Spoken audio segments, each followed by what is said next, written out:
Well, as always, on Friday mornings here at KEOS, we feature news and information from the Bryan Independent School District. And we have, as always, Dr. Hugo Ibarra, who is a Community Outreach Officer with Bryan ISD. And we're joined by a special guest today, Executive Director of Communications and Public Affairs, Mr. Matthew LeBlanc is here. Good morning, Matthew. How are you? I am doing well. That's quite the title there. It is, but you're quite the person. Well, thank you. And it's quite a job that you do. Thank you very much. I don't know who I paid to be showered this morning, but thank you. Well, it's our job here to make people feel welcome in our studios, and you are always welcome, as is Dr. Ibarra and everybody from Bryan ISD. We're always very happy to have everyone here. It's very gracious of y'all to take time out of your schedule. I know that all of you have very full plates, but thank you for doing what you do to keep the community informed. So we have a few things to talk about. I know that, what we have been talking about is coming up is that the bond election.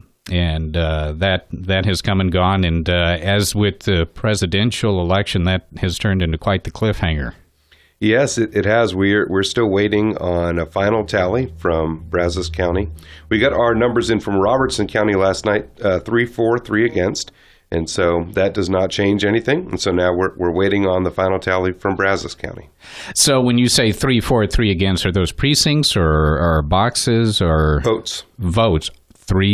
There were only six. We had 6 total votes out of our little tiny portion of Robertson County. Oh, okay. All right. I wasn't keeping that in context that it's a small size. It is, okay, yes, it is. But at least people voted. Yes, absolutely. Well, I mean, pardon me if I may ask, and I know this is probably the question that's begging right now, why is it even close? I know that's probably what you're wondering as well. I mean, there was no tax increase, despite there being some kind of confusing language on the actual ballot about that. When you go to the polling places, they've got that state-mandated boilerplate language there that's not entirely accurate. Well, and I think that's actually what really made the difference. And that isn't just with us. When you look at bond elections across the state of Texas, they were very, very close. 57% passed, about 41%, 42% did not. And so we weren't out of the norm here. No, and when you look at the bonds that passed, the majority of them were 52%, 53%, 54%.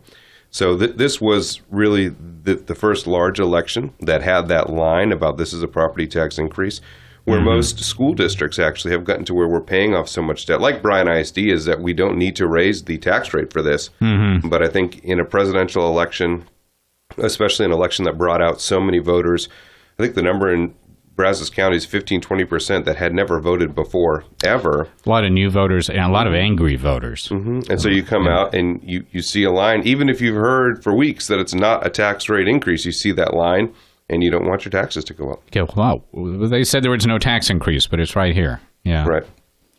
I was going to say of course we don't know what the voters are thinking. I mean, it was a close, or it's still close, decision. But I was thinking about people's understanding how important it is, regardless of what happens with this bond or the next one or the next school district or whatever people move or live, how important it is for people to understand how public school finances work. Because it's not straightforward. No. Because, like we said before, over 80% of our property taxes go to salaries and benefits. So this is the way to, this is perhaps one of the only ways to finance a capital project, a school. Yeah, and that was a point that was made very clearly by Bryan ISD Chief of Staff Ginger Carabine, who was here last week to talk about the bond, was the sentiment that I think some people go to the polls with just say no, make them do with what they've got. They can. The answer is no, you can't do that because it's different money, different budgets, different things. You can't go out and build middle school number 3 from the tax income.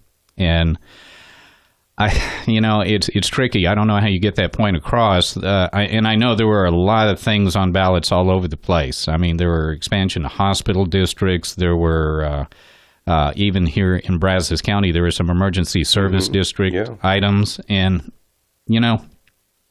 so I guess question, what if for some reason it doesn't pass? Then what? Well, if it doesn't pass, we're going to reconvene the steering committee. And it was that steering committee that came together, that put together the bond proposal. That, as we've said many times, that came from a huge steering committi that really engaged. A lot of effort went into this. Yeah. So we would re-engage them again, bring them back together, and see how they wanted to move forward. I think it's important that people know that this was all needs. We didn't put wants in here; those all got cut out. So the needs don't go away. Yeah. And one of the questions, because we had that question yesterday, we were doing an interview for Spanish language radio station, and the thing is, whether it's now or in May, or what happens, for example, with the third intermediate.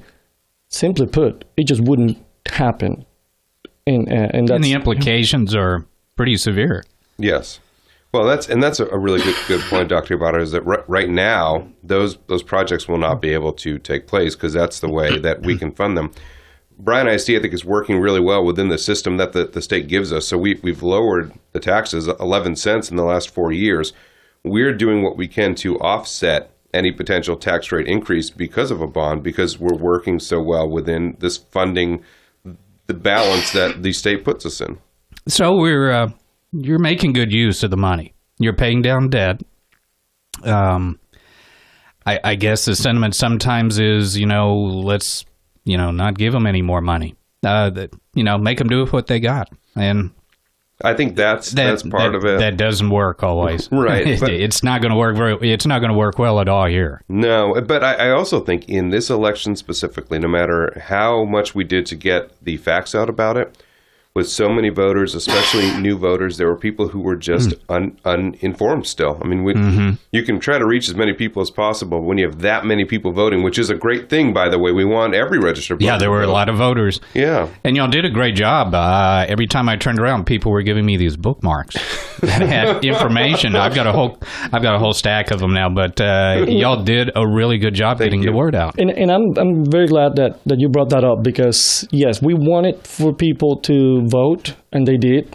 So we're very happy to know that we have an the engagement was there. Yes, and that's why, again, it's so important, I think, for people to understand exactly how these things work, because bonds like this will continue. Again, maybe even this one, if it passes, they will continue to come up in every city or every town that cares about public education. And this one clearly does, and there is transparency here.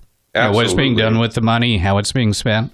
And that transparency may have led some people to vote no, because they heard the truth from us, which is no tax rate increase, and they saw on the ballot it's going to, and they thought we might not be being it didn't make sense. Yeah, but yeah. We were. At the very last second, they thought, wait a minute, they lied to me, but they didn't. No. I was also thinking, I don't know if it's possible, but to know, I would really like to know the people who voted for and the people who voted against.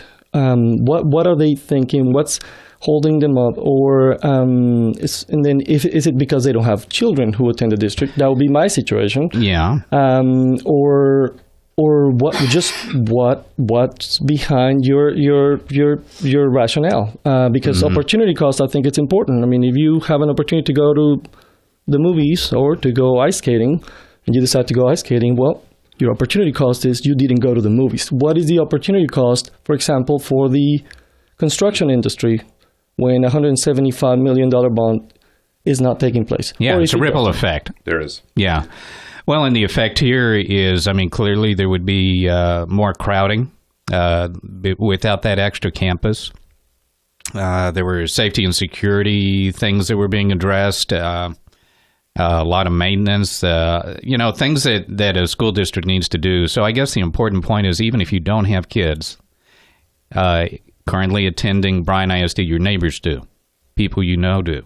It raises up your community. And that's the point I was going to make, is it raises your community up as far as its standing, its desirability. One of the first questions that people are interested in asking the real estate agent, what are the schools like there? Or Conversely, the real estate agent will not even bother to suggest that you live in a particular community if the schools aren't good. So it's vitally important. It is. And again, and I want to go back to the people who showed up to the polls, because that's what we wanted. Oftentimes, it's very easy, for example, for me personally, to focus on the people, for example, who didn't vote for it. However, I do want to say it's a great feeling to know that over 17,000 people bought the T-shirt, to put it in those terms. They supported this. Well, and yes. we have a lot more who live in not only in Bryan, but we have a lot of employees, friends, people who support public schools, and people who support Bryan ISD who live in College Station and who live in nearby areas. Wixon Valley, yeah. But and they, of course, didn't have the opportunity to vote because that's not their attendance zone. District. But a big thank you to everyone who came out and supported, and then also to the other half. Let's try to figure it out. Do a better job of getting essential information across, accurate information that's consistent. I understand that there's a effort to change that requirement for putting that misleading language on the ballot. And I mean, it was required by law. Y'all didn't have a choice. No. And so if it doesn't pass, it'll be back in May, right? Well, that would be one of the options. It's probably the most likely option, but we really will re-engage our steering committee and see where they want to go from here. Mm-hmm. But like I said, the need doesn't go away. And we know that we're in very similar company with just about every single bond across Texas. So it was nothing unique for us. And so that's what will have to happen. We'll see where the steering committee wants to go from here. All right. Well, thank you very much for coming in to give us, I guess, a post-election wrap-up on that. Hopefully we'll have some really good news in coming days as all the mail-in ballots are accounted for and the numbers are finalized. As I've said to everybody, just be patient. That's right. These are crazy times we're in right now. Dr. Ibarra, any announcements about anything going on in the ISD? We're into the third 6 weeks. We have several things going on, especially with next week with Veterans Day, and I would suggest that you visit our Facebook page. I know a lot of schools have things going on. We have several interesting school things, and when you think about Bryan ISD, we really have so many different options. Drive-in, movies, volleyball games, basketball games, football, art, theater. So there are a lot of things happening in addition to all the academic opportunities that we provide. So please visit our website, bryanisd.org, or our Facebook page, Twitter, Instagram. We're very active there as well. One other thing that I want to very quickly point out, and Dr. Ibarra will probably talk about this more next week, but on Saturday the 14th at the Palace Theater downtown, every theater program from intermediate, middle, and high school in Bryan ISD is going to be doing 10-minute plays. Oh, so there's going to be kind of a showcase? Yeah, so come out to the Palace. It's outdoor. It's open air and see some great live theater. All right, very good. All right, thank you very much, Dr. Hugo Ibarra, Community Outreach Officer for Bryan Independent School District, Matthew LeBlanc, Executive Director of Communications and Public Affairs. Tune in next week. We'll have more information about BISD.